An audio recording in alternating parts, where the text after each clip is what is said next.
नमस्कार दोस्तों, मेरा नाम है विमल सिंह बालाजी। स्टडी अड्डा में आप सभी का स्वागत है। आज तारीख आपकी है 14 अगस्त 2024 की। एक एक करके सभी अपडेट की बात इस वीडियो में आज करेंगे। सबसे पहली अपडेट, यूपी में खटाखट दे रहे नौकरी योगी। मुख्यमंत्री ने बांटे नियुक्ति पत्र, विपक्ष पर कसा तंज। लखनऊ से न्यूज है जिसमें बताया गया है मुख्यमंत्री योगी आदित्यनाथ ने समाजवादी पार्टी और कांग्रेस पर हमला करते हुए कहा कि लोकसभा चुनाव के दौरान अप्रैल मई में आपने खटाखट स्कीम के बारे में सुना होगा। उनके कारनामे वही हैं, लेकिन हुलिया बदलकर फिर से बहकाने के लिए आ गए हैं। खटाखट स्कीम वालों का देश में अता पता नहीं है। खटाखट वाले लोग चुनाव खत्म होते ही फिर से पिकनिक मनाने के लिए निकल गए हैं, जबकि यूपी में युवाओं की खटाखट नौकरी जो है वो मिल रही है। मुख्यमंत्री योगी आदित्यनाथ ने मंगलवार को उत्तर प्रदेश अधीनस्थ सेवा चयन आयोग के द्वारा जो चयनित अभ्यर्थी हैं उनको नियुक्ति पत्र वितरण किया। वो यहाँ पर आपको तस्वीर देखने को मिलेगी। 1000 से ज़्यादा चयनित को दिए गए नियुक्ति पत्र और 7 साल में हुई भर्तियों में आरक्षण का पूरी तरीके से पालन किया गया है, वो भी यहाँ पर जो है वो बताया गया है। इसमें 1036 अभ्यर्थी हैं जिनके नियुक्ति पत्र वितरण कार्यक्रम को संबोधित करते हुए कहा गया कि अब बिना किसी सिफारिश और लेन देन के उत्तर प्रदेश में सरकारी नौकरी मिलना संभव है। विगत 7.5 वर्ष में हमारी सरकार आरक्षण के नियमों का पालन करते हुए युवाओं को नियुक्ति पत्र वितरित कर रही है। चुनाव के दौरान विपक्षियों ने लोगों से 1-1 लाख रुपए के बॉन्ड भरवाए थे और हर महीने 8,500 रुपए भेजने का वादा किया गया था, लेकिन अब वो दिखाई नहीं दे रहे हैं। इस तरीके से यहाँ पर बताया गया। अगली अपडेट देखेंगे तो नौकरी पाने वाले जो हैं उनमें 38% से ज़्यादा ओबीसी। मुख्यमंत्री ने आयोग से चुने गए अभ्यर्थियों को नियुक्ति पत्र बांटे, जिसमें ये बताया गया है कि लोकसभा आयोग के जरिए जो एससी, एसटी और ओबीसी समाज है उसके 60% से ज़्यादा युवाओं को सरकारी नौकरियां दी गई हैं। इसमें ओबीसी समाज के करीब 38% से ज़्यादा युवा शामिल हैं, जबकि पिछले सरकार में महज 26% ओबीसी युवाओं को ही नौकरी मिल सकी थी। ये बातें मुख्यमंत्री ने मंगलवार को अधीनस्थ सेवा चयन आयोग जो है उसमें नियुक्ति पत्र जो वितरण कार्यक्रम था उसके दौरान कहा। साथ ही जो उत्तर प्रदेश लोक सेवा चयन आयोग है उसके द्वारा 2012 से 2017 के बीच 26,394 पदों पर नियुक्ति की प्रक्रिया संपन्न हुई है। इसमें से 13,000 के करीब जो सामान्य वर्ग है, ओबीसी में 6,966 और 5,634 पदों पर एससी और 327 पदों पर एसटी वर्ग के युवाओं का चयन हुआ है। ओबीसी का जो परसेंट है वो केवल 26.38% था। मुख्यमंत्री ने कहा है कि हमारी सरकार ने यूपीपीएससी के माध्यम से 46,675 भर्तियां हुई हैं, जिसमें ओबीसी के कुल 17,929 अभ्यर्थी चयनित हुए हैं। उनका परसेंटेज यहाँ पर उन्होंने 38.41 बताया है। बाकी यहाँ पर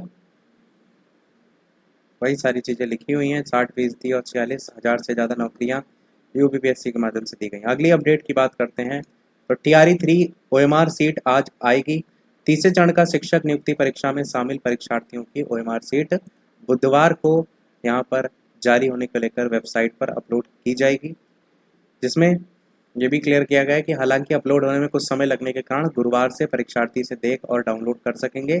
उसके बाद इस पर बीपीएससी की ओर से आपत्ति भी ली जाएगी और यदि किसी परीक्षार्थी को लगता है कि उसका OMR सीट में किसी तरीके की छेड़छाड़ हुई है तो वो निर्धारित समय के भीतर इस पर आपत्ति दर्ज करा सके। मतलब OMR सीट पर भी आपत्ति दर्ज कराने को लेकर के यहाँ पर समय देने की बात जो है वो की गई है। आंसर की तो बात बाद में होगी। OMR सीट अपलोड होने के 1-2 दिन बाद से प्रोविजनल आंसर की जारी की जाने लगेगी और अगले 3-4 दिनों में सभी विषयों के प्रोविजनल आंसर की अपलोड कर दिए जाएंगे और इन पर भी आपत्ति ली जाएगी। अगली अपडेट जो मैंने मॉर्निंग में आपको दी थी कि वर्ष के अंत तक टीजीटी, पीजीटी और असिस्टेंट प्रोफेसर भर्ती का आश्वासन। उत्तर प्रदेश शिक्षा सेवा चयन आयोग के गेट पर उप सचिव शिवजी मालवीय और नवल किशोर को ज्ञापन देते प्रतियोगी छात्र। प्रयागराज से न्यूज है जिसमें बताया गया है कि इस प्रशिक्षित स्नातक शिक्षक यानी टीजीटी और पीजीटी में प्रवक्ता संवर्ग और असिस्टेंट प्रोफेसर भर्ती सहित कुछ और मांगों को लेकर उत्तर प्रदेश शिक्षा सेवा चयन आयोग पहुंचे जो प्रतियोगी थे। उन्होंने उप सचिव शिवजी मालवीय और नवल किशोर को संयुक्त रूप से ज्ञापन दिया और अपनी जो मांग है वहां पर रखा, जिसमें प्रतियोगी जो छात्र हैं उनकी मांग है कि जल्द ही आयोग को नियमित अध्यक्ष। प्रतियोगी जो है उन्होंने जो मांग की उस पर उनको ये भरोसा दिलाया गया कि जल्द ही आयोग को नियमित अध्यक्ष मिल सकते हैं। बाकी यहाँ पर टीजीटी पीजीटी का विज्ञापन 2022 में 25,000 और रिक्त पदों को शामिल करने की मांग भी यहाँ पर रखी गई। अधिकारियों ने उन्हें यह भी बताया कि इस पर निर्णय शासन स्तर पर ही लिया जा सकता है। साथ ही ये जरूर भी कहा है कि शासन के निर्देश के अनुरूप रिक्त पदों को भरने के लिए लंबित भर्तियों का पूरा करने के उपरांत नई प्रक्रिया जो है वो शुरू होगी। और यहाँ पर देखेंगे तो प्राथमिक विद्यालय, तकनीकी संवर्ग, अल्पसंख्यक विद्यालयों में भी शिक्षकों के खाली पदों को तत्काल विज्ञापित करने की मांग यहाँ पर की गई थी। मैंने आपको लेटर दिखाया था इससे पहले वाले वीडियो में। एमटीएस हवलदार परीक्षा 30 सितंबर से 14 नवंबर तक के प्रयागराज से न्यूज़ है, जिसमें एसएससी एमटीएस के लिए जिन्होंने भी आवेदन किया है उनको यहाँ पर आपको पता होना चाहिए कि इस बार जो आवेदन टोटल आए हैं 57,44,713 अभ्यर्थी जो हैं उन्होंने दावेदारी की है। तो 57 लाख बहुत बड़ा आंकड़ा है, अभी तक का सबसे हाईएस्ट ही है। शायद इससे पहले 23 में तो कम पड़ा था आवेदन, 2022 में भी ऐसे कुछ 55 लाख के करीब था। डीएलएड में नकल करा रहे प्राचार्य समेत 12 गिरफ्तार। नकल की शिकायत पर प्रशासन ने की शिकायत, इसमें पकड़े गए लोगों से 18 लाख के करीब रुपए भी मिले हैं। रानी की सराय के राजेंद्र स्मारक इंटर कॉलेज सेठवल में डीएलएड तृतीय सेमेस्टर की परीक्षा में नकल की शिकायत पर प्रशासन की संयुक्त टीम ने छापेमारी की है। इस दौरान विद्यालय के प्रधानाचार्य, 4 शिक्षक, 2 चपरासी सहित 12 लोगों को गिरफ्तार यहाँ पर किया गया है और यहाँ पर इतनी धनराशि भी मिली है। बाकी यहाँ पर वही सारी चीज़ें लिखी हैं जो हमने कल आपको लेटर दिखाया भी था, उसमें भी यही सारी चीज़ें बात की गई थी कि इसमें 12 लोगों को गिरफ्तार किया गया है और इतना रुपये धनराशि है। अगली अपडेट आपकी देखते हैं, तो इसमें भी इसी से ही संबंधित है कि डीएलएड जो परीक्षा है वो देखने केंद्र पर पहुंचे पीएनपी सचिव। तो डिप्लोमा इन एलिमेंट्री एजुकेशन के तृतीय सेमेस्टर की परीक्षा मंगलवार को 3 पालियों में कराई गई, विज्ञान, गणित और सामाजिक अध्ययन। तो इसकी परीक्षा को देखते हुए उत्तर प्रदेश नियामक प्राधिकारी पीएनपी सचिव अनिल भूषण चतुर्वेदी प्रयागराज में Jagat Taran girls inter college, Colonelganj inter college और सीएवी इंटर कॉलेज में निरीक्षण करने पहुंच गए थे। केंद्र पर परीक्षा नकल विहीन होती मिली थी। सचिव ने बताया कि प्रदेश के किसी भी केंद्र से किसी भी तरीके की गड़बड़ी की आख्या जो है वो नहीं मिली है। अगली अपडेट है बैंक में पीओ के 4,455 पदों पर भर्तियां। जो यहाँ पर पद देखेंगे वो सामान्य वर्ग में 361 हैं और बाकी 88, 238 और 132, 66 इस तरीके से टोटल बैंक ऑफ इंडिया में 885 पद हैं। कैनरा बैंक में 750 हैं, सेंट्रल बैंक में 2000 हैं, इंडियन ओवरसीज में 260 हैं, पंजाब नेशनल में 200 हैं, पंजाब एंड सिंध में 360 हैं। योग्यता जो होती है वो मान्यता प्राप्त विश्वविद्यालय से स्नातक होना चाहिए और स्नातक भाषा में प्रवीणता के साथ कंप्यूटर पर काम की जानकारी होना चाहिए। एज लिमिट 20 से 30 साल की होती है। 1 अगस्त 2024 से ही आपकी एज काउंट की जाती है और 10 साल की छूट भी मिलती है। SC/ST वर्ग को 5 साल, ओबीसी वर्ग को 3 साल और दिव्यांगों को 10 साल। आवेदन के लिए ऑफिशियल वेबसाइट ये दी गई है और साथ ही साथ इधर साइड आपको आवेदन शुल्क 850 रुपये SC/ST वर्ग और दिव्यांगों के लिए 175 रुपये है और शुल्क का भुगतान जो है वो डेबिट, क्रेडिट कार्ड या इंटरनेट बैंकिंग के माध्यम से कर सकते हैं।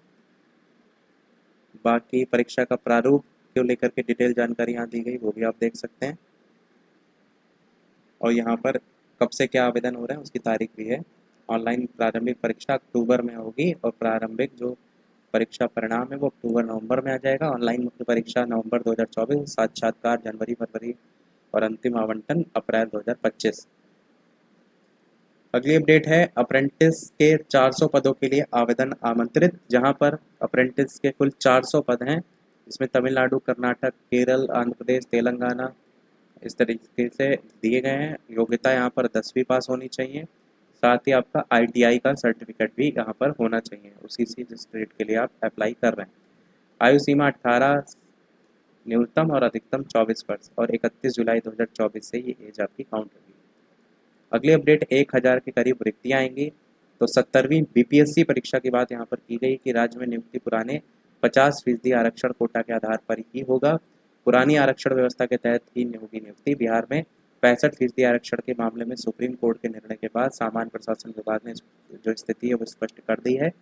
भर्ती परीक्षाओं का रिजल्ट भी पुराने कोटा के आधार पर ही जारी किया जाएगा। बिहार में विभिन्न पदों पर बहाली के लिए परीक्षा आयोजित की जा चुकी है या की जा रही है, उनका परीक्षा फल भी पुराने 50% आरक्षण कोटा के आधार पर ही निकाले जाएंगे। इसके साथ ही सामान्य प्रशासन विभाग ने 70वीं BPSC संयुक्त परीक्षा के लिए सभी विभागों से रिक्तियां मांगी हैं और उसका कहना है कि करीब 1000 से अधिक रिक्तियां यहाँ पर जो है वो आएंगी।